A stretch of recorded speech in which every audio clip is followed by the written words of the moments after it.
Back in 1992, NovaLogic of California launched Comanche Maximum Overkill, rocketing to fame as the premier helicopter simulator for PC, boasting visuals that were years ahead of its time.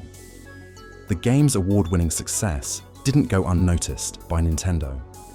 Enter President Hiroshi Yamauchi, who, on the hunt for a novel groundbreaking sim game, struck a contract with NovaLogic to bring this sensation to the Super Nintendo.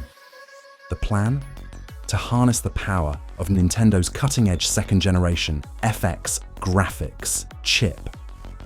This ambitious partnership meant Nintendo could publish and profit from the celebrated Comanche franchise, supercharged with NovaLogic's exclusive 3D voxel technology. Thus, Comanche FX was born, the first and only port of the original game. Production kicked off in 1993, just as the Super FX chip entered production. Nintendo at the time was betting that this revolutionary chip could deliver a visually stunning combat sim that would dazzle in the cutthroat games market. Comanche FX wasn't just another game. It was a trailblazer, marking one of the earliest ever attempts to bring voxel graphics to a home console and setting the new standard for visual excellence by Nintendo systems.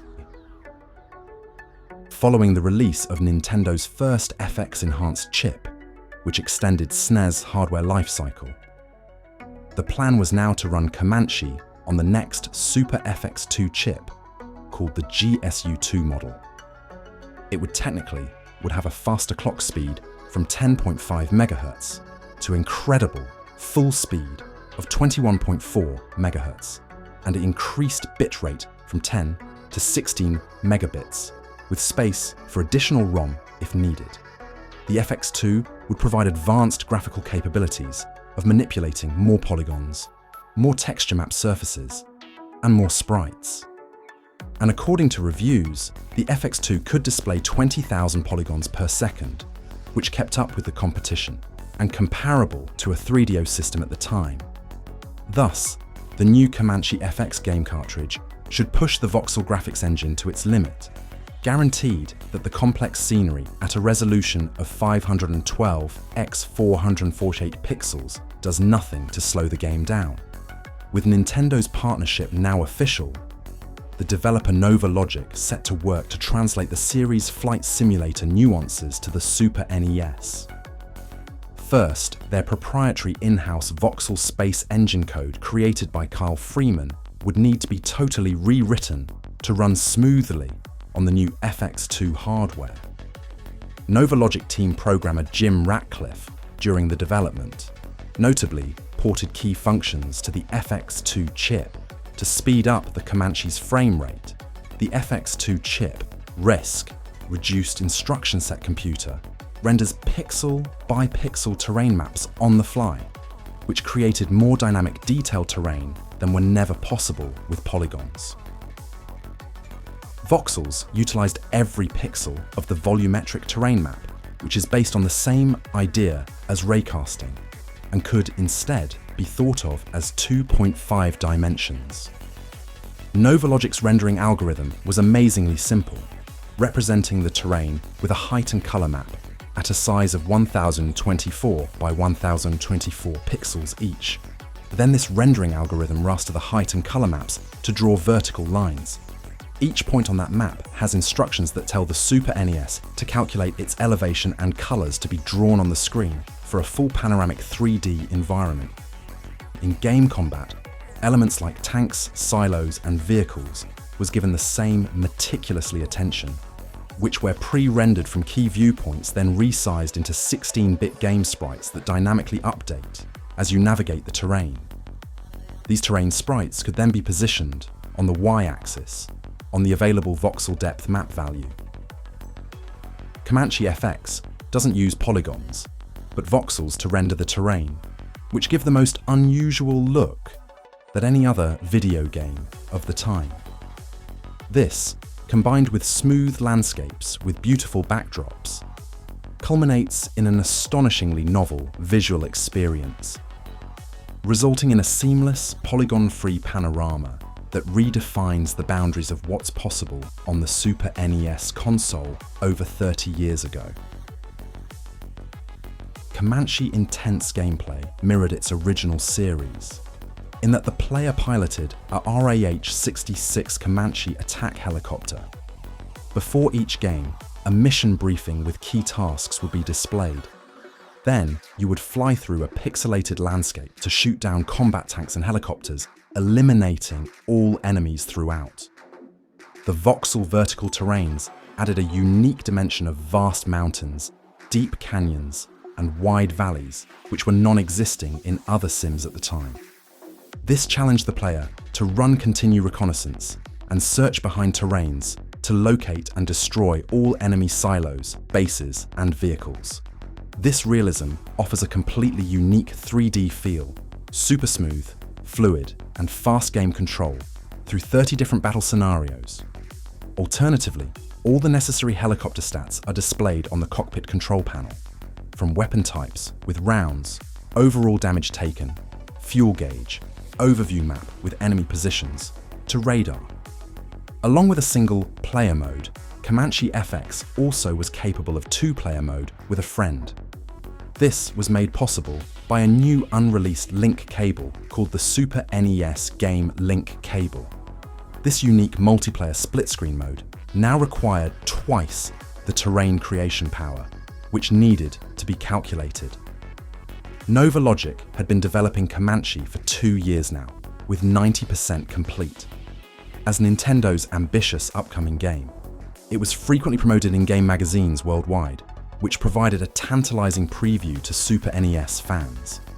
Also, Nintendo had prototype demo stations installed at the first 1995 E3 Game Expo that allowed anyone to have a go with Comanche. Finally, the expected release date was now scheduled for July/summer 1995. Several months before July, NovaLogic started to report unsolvable difficulties related to frame rate issues and graphic limitations. Furthermore, NovaLogic's ambitious desire to include network multiplayer mode did not help the situation. Super Nintendo seems to be somewhat overwhelmed by the new voxel space engine, even with the power of the Super FX2 chip. Nintendo has evidently taken on quite a challenge and thought there would be no way to resolve the graphic speed issues since the game was, seemingly, too technologically advanced for the SNES to actually handle. Nintendo still had 5 months until release for bug fixing, but NovaLogic representatives confirmed upon request that not much more can be done with the graphics system. Unfortunately, this finally led to Nintendo's decision to cancel Comanche FX in 1995. Current E3 footage has surfaced, revealing Nintendo's press statement about graphic issues to be a blatant lie, thus betraying its loyal fan base. Nintendo was known for its high standards of quality, and if a game does not meet these standards during development, it might be cancelled to maintain the company's reputation. Comanche looked far too blocky. Maps were cut down in size. These factors with pixelated voxels may have been seen as a crude 3D approach that was now inferior and could be compared to the next-gen consoles like Sega Saturn and the new PlayStation, now released in Japan. Surprisingly, Comanche was one of 5 upcoming FX2 games to be cancelled, a classic case of quality over quantity for Nintendo. This outcome only damaged NovaLogic's sales, as they already had a similar voxel game in development for the Sega Saturn titled Black Fire. None of the Comanche games ever made their way to a single console, not even during the prime gaming era of the mid to late 90s. Comanche FX wasn't just another game. It was a groundbreaking marvel, boasting a voxel engine that was revolutionary in its own right. Yet, Nintendo overlooked its potential as a landmark release in gaming history. Even today, SNES enthusiasts dream of what might have been. Had Comanche FX been released, it may have been the most graphically advanced game on the SNES, potentially catapulting the gaming industry years ahead of its time. Instead, Nintendo's promises and marketing hype led their fans down a path to nirvana of combat sims, only to cruelly clip the wings of Comanche FX on the last day. Currently, no ROMs or emulations of the SNES port have ever been found. Only rare fragments of footage and pictures remain, scattered in existence. Now, 30 years later, Comanche FX's final mission objective has been achieved in a small but significant way. Its innovation has been immortalized, forever enshrined in the annals of gaming legacy. Thanks for tuning in. If you enjoyed this wild ride through rare and novel stories and want to see more, smash that like button or hit subscribe. Catch you next time, folks.